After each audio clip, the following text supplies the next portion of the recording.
How to set up a banded leg press. Let me show you how. If you've ever seen me do a banded leg press, like in this video, and wondered how in the world does he set that up, my leg press doesn't work like that, I'm gonna show you how today. And all we need are 2 bands and a straight bar. You wanna slide it right behind this back piece of the sled, and we wanna make sure it's in the center. All right, next, I would recommend you start with these long red EliteFTS bands. You could put more on there.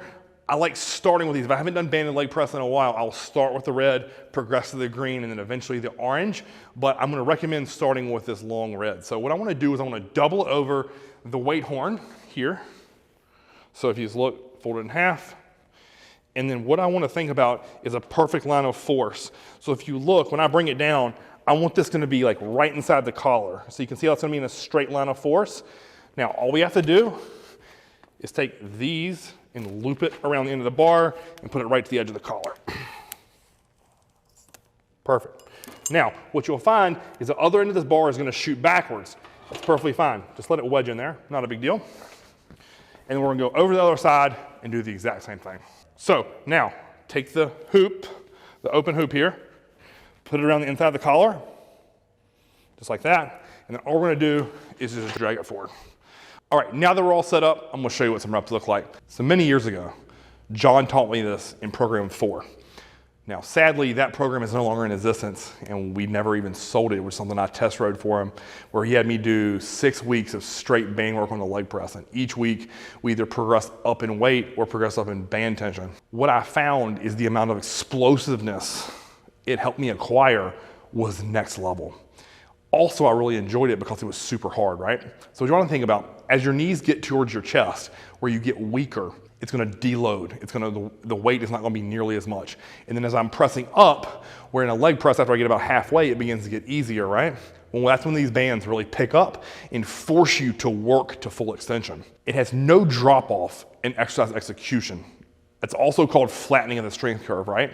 So it's hard from the time I rack it to the time I'm done. So as I come down, it's still being hard because that's when I'm the weakest, and as I press up and get stronger, it's flattening that, and it's making it equally as hard as it was in the bottom. So I love this for one, generating power.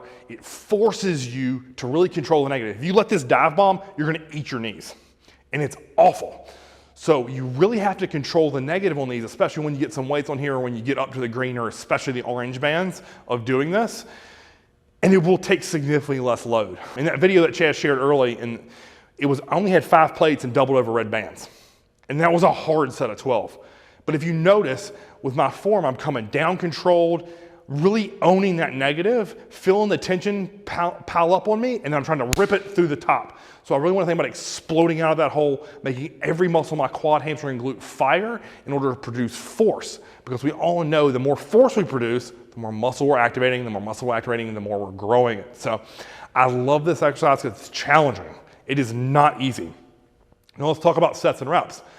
I like here 2 to 3 top end sets or work sets, however you want to look at that. You can do a top end and a back off. You can do 3 like working sets like John used to program it, or you can just do 1 all-out set. But for the reps, I know you've heard me say I like leg press in the 20 to 30 range. With this, I never go above 15 because I want it to be explosive. Once that explosion loses, I'll do 2 or 3 more reps maybe, and then rack it. I want to produce force here. This is why I'm programming it in my mind in 3rd in rotation, maybe even 4th. I want to milk every bit of contractile power I have left in my quads out. And I'm not going to do that by high rep pumping. I want to control the negative, explode up, control the negative, explode up. And you can't do that for 25 or 30 reps. When you're doing those type of sets, it's more piston. It's like pump, pump, pump. This, I want to think about producing force and power. So in an ideal world, I'm never going to suggest less than 8. So more like 8 to 12 is my sweet spot. And then rack it. And if you can still have more left in the tank, put more plates on there. It's as simple as that. Now, how would I program this as the whole? I would never do back-to-back band weeks. I just wouldn't. I would alternate weeks of band work pressing against them. Because to me, that's where you're going to see the most growth. If you press against the bands every week on leg pressing and getting stronger, adding more band tension, I can guarantee you it will be too much for your nervous system. And I know most people are going to hear that and think, oh, that's a personal challenge. It's not. I've done it. my legs didn't progress nearly as much as when I alternated weeks, or honestly every third week. So if you're building this into your program, every other week, every third week is how I like to do that. And again, keeping that rep range in the 8 to 12 zone. But I thought I'd share this video with you because I know I had a lot of people ask, hey Chris, I saw you do that banded leg press. How did you set it up? Because not everyone's leg press is set up to hook bands around the handles. There's some gyms or there's some leg equipment that you can easily hook up the bands to the base of the equipment. But sadly, most leg press you can't. So you just need a bar, 2 bands, and you're good to go. So if you like this video, guys, like, share, and subscribe. Put this in your program, give it a shot, and let me know how you like the banded leg press. Until next time, Chris TV.